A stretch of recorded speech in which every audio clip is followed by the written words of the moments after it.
Salut à tous, j'espère que vous allez bien. L'année 2021 c'est terminé et on se retrouve pour une vidéo où je vais parler de 9 choses à retenir de cette année 2021 dans le monde du tennis de table.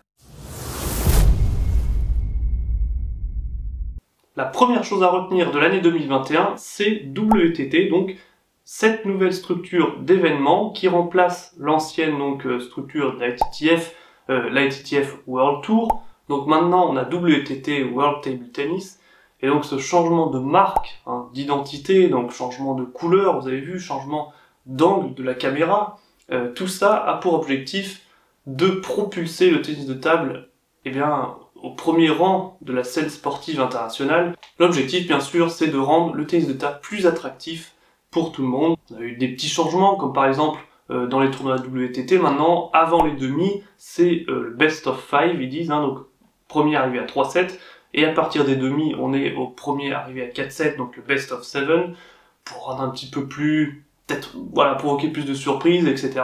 Enfin bon, il y a eu quelques changements, et sinon avec WTT, on est censé avoir aussi des grands smash, donc 4 grands smash par année, c'est en gros la même idée que les grands chelems au tennis, et l'objectif aussi là, c'est de rendre encore plus intéressant et impressionnant et attractif ces compétitions, pour tout le monde, pour les spectateurs mais aussi pour les joueurs. Donc à suivre. Deuxième news de 2021, c'est la retraite internationale de Vladimir Samsonov, donc à 45 ans, faut quand même le faire, 45 ans, et il était 29e classement mondial au moment où il a pris sa retraite. Eh bien, s'est retiré du tennis de table international avant les JO, il aurait voulu faire les JO de Tokyo, mais malheureusement une blessure l'en a empêché et du coup a précipité sa retraite. Et donc il faut dire quand même qu'il était numéro 1 mondial entre 1998 et 2000, il a gagné 29 titres sur les World Tour, donc franchement Samsonov, voilà, un mur, le mur Samsonov. On passe à la troisième news de 2021, et cette fois-ci encore une fois une retraite internationale, et cette fois c'est le japonais Jun Mizutani, donc, qui lui a remporté une médaille d'or dans les doubles mixtes avec Mima Ito en 2021, donc à Tokyo. Donc c'était un grand joueur japonais qui a annoncé donc qu'à l'âge de 32 ans, il allait arrêter de jouer au tennis de table en raison de problèmes aux yeux. Donc vous l'avez vu sûrement dans les dernières années, derniers matchs aussi, qui portait des lunettes, ou bon, il avait des problèmes aux yeux, et du coup ça l'a forcé à arrêter sa carrière. Il était 4e en 2017 au classement mondial, donc c'était son meilleur classement. Il a gagné aussi 10 fois les All Japan Table Tennis Championships, donc en gros les championnats du Japon. Donc franchement, c'est aussi un joueur qui va manquer sur la scène internationale.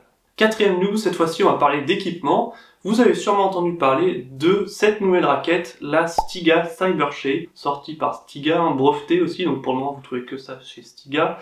Donc cette raquette a fait beaucoup parler, donc apparemment elle aurait un plus grand sweet spot, elle aurait aussi une plus grande surface de frappe, donc 5% de plus apparemment de surface par rapport aux raquettes normales. Truls Mauregard, le Suédois, qui a du coup remporté la médaille d'argent au championnat du monde aux USA à Houston, a fait de la bonne pub pour cette raquette. Bien sûr, ça fait beaucoup parler, cette nouvelle forme de raquette, et si ça vous intéresse, il y a beaucoup de youtubeurs qui ont donné leur avis sur ce nouveau bois, donc n'hésitez pas, si vous êtes intéressé, à chercher ça sur YouTube. News numéro 5, encore une retraite internationale, c'est la dernière, je vous rassure. Donc cette fois-ci, c'est de Ding Ling, la joueuse chinoise, donc à l'âge de 31 ans, annoncé donc en septembre 2021 qu'elle allait se retirer de l'équipe chinoise, et donc pour se lancer dans des études, donc faire un master d'éducation physique à l'université de Pékin. Donc la Queen of Hearts, comme elle était appelée, c'était un pilier de cette équipe chinoise. Connaissant la concurrence en Chine, qu'elle ait gagné une médaille d'or au JO, c'est déjà énorme. Elle a gagné 3 médailles d'or au championnat du monde, et aussi 3 dans les World Cup. Donc, grande joueuse. Sixième news, on va parler des championnats de France. Oui, ma chaîne s'appelle TT France, donc on va quand même parler un petit peu de la France. Simon Gauzy, lui, a remporté son 3e titre dans ces championnats de France en battant Romain Ruiz en finale. Donc Romain Ruiz qui gagne sa première médaille dans ces championnats de France. Et chez les femmes, c'est Yuan Jianan qui remporte son 6e titre dans ces championnats de France en battant la jeune Pritika Pavad en finale. Et on peut noter, par exemple, la bonne performance d'Alexis Lebrun, donc les Lebrun, espoirs français et les étoiles montantes, hein, on va dire, qui a perdu 4-2 face à Simon Gauzy, mais c'est vraiment bien battu. On passe cette fois-ci aux championnats du monde qui se sont déroulés à Houston, aux USA en 2021. Et là, donc chez les hommes, c'est Fan Zhendong, hein, donc l'homme à battre en ce moment, l'homme imbattable, qui a remporté donc cette finale et ce titre en battant Truls Morgar, donc le Suédois avec sa raquette Stiga Cybershape. Bon, Fan Zhendong a dû battre Lin Gaoyuan, Yang Jingkun et Wang Chuqin, donc 3 Chinois de haut niveau pour atteindre cette finale, donc bien mérité. Chez les femmes, c'est Wang Manu donc, qui a remporté ce titre en battant Chun Meng et Su Ningxia, donc 2 médailles d'or, bien sûr, pour les Chinois. 8e news, cette fois-ci on parle des JO. Donc là, au tennis de table, on a eu droit à la victoire en double mixte de Jun Mizutani et Mima Ito en battant Liu Shewen et Xu Xin.